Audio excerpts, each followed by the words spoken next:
আমি পূজা। আজকে চলে এসেছি হাজরা পার্ক দুর্গোৎসব কমিটিতে, যেখানকার থিম হচ্ছে দৃষ্টিকোণ। আমি আজকের গেস্টরা যেখানে চলে এসেছি রেটিং দেওয়ার জন্য, পুরো প্যান্ডেল আর প্রতিমা আর ইকো ফ্রেন্ডলি কিনা এসব দেখার জন্য।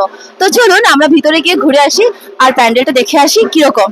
এই লোকেশনে পৌঁছাতে গেলে আপনাদের নিয়ারেস্ট মেট্রো স্টেশন হবে যতীন দাস পার্ক। চলুন এখন কমিটি মেম্বারের সাথে দেখা করা যাক। আপনাদের এই প্যান্ডেলটা ইকো ফ্রেন্ডলি কিনা সেটা একটু জানতে চাইবো। আমাদের পুরো প্যান্ডেলটা ইকো ফ্রেন্ডলি। আপনারা দেখছেন বাইরের দিকটা পুরো চারিদিকে খোলা, এবং মূলত যেহেতু এটা চিলড্রেন পার্ক, চারিদিকে গাছগাছালি, আমরা গ্রিনারি সেভ করেই পুরো প্যান্ডেলটা তৈরি করেছি এবং গাছ কাটার বিপক্ষে আমরা। তাই আমাদের প্যান্ডেলের চারিদিকে দেখছেন গাছের শহর, এবং মায়ের মূর্তির পেছনেও দেখছেন একটা ন্যাচারাল গাছ, যে গাছটা যাতে না কাটতে হয় সেইভাবেই আমরা প্যান্ডেলটাকে বাঁচিয়ে করেছি। এবং মায়ের রঙও কিন্তু ভেষজ রং দিয়েই মায়ের সমস্ত কিছু তৈরি করা হয়েছে, যাতে জলে মিশলে জলের কোনো ক্ষতি না হয়। জলের ক্ষতি বলতে জীবজন্তুদের যাতে প্রাণীজ সম্পদের কোনো ক্ষতি না হয়, সেই সমস্ত দিক মাথায় রেখেই আমরা প্রত্যেকটা প্রিকশন নিয়েছি। Very nice, very nice.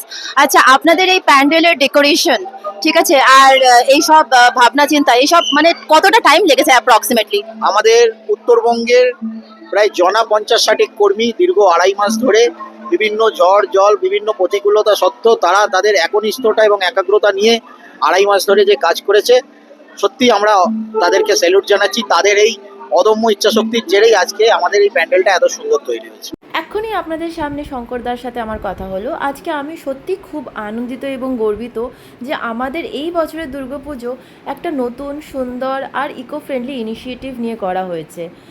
এই বছরে আমরা দেখছি যে প্যান্ডেল থেকে আইডল পর্যন্ত সব কিছু গ্রিন থিমে তৈরি। আইডলের রং, প্যান্ডেলের সাজানো, সব কিছু একটা নতুন মেসেজ নিয়ে এসছে।